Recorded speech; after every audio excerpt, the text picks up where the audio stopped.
Absolutely not could the Confederates have won the Civil War right after the Battle of Bull Run had they just fixed bayonets and charged onto Washington. Anybody who says that doesn't understand what was actually going on during that battle, or the precursors leading up to that battle, or anything else surrounding what was going on around that battle. But let's get into it. First and foremost, neither side's army were trained at fucking all. These are raw recruits given a gun, told where to march, and good luck. I mean, hell, the Union Army marching down was followed by civilians, and they were stopping every 5 minutes to eat tea and crumpets with their relatives that were marching with them. Nobody was trained or expected how to fight this battle.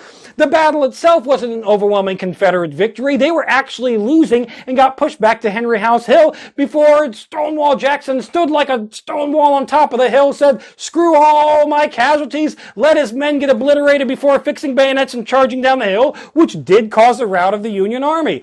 But it wasn't an entire rout of the Union Army. They still had 10,000 men held in reserve by McDowell. He wasn't a complete and total idiot.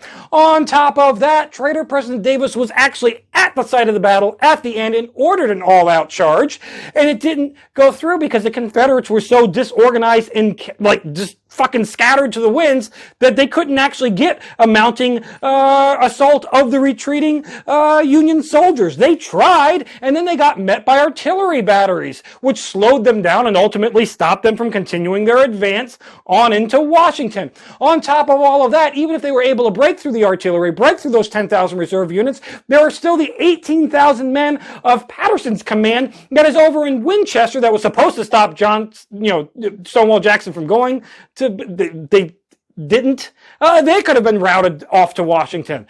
The war was, and even then, think about the logic. Just because you capture Washington doesn't mean the war is going to be over. Remember in the War of 1812 when the Canadians burned Washington to the ground? The White House was no longer white. Just because you get Washington, it's not capture the flag. You don't win because you get somebody's flag. Use your head. They were never going to win the war. It wasn't possible.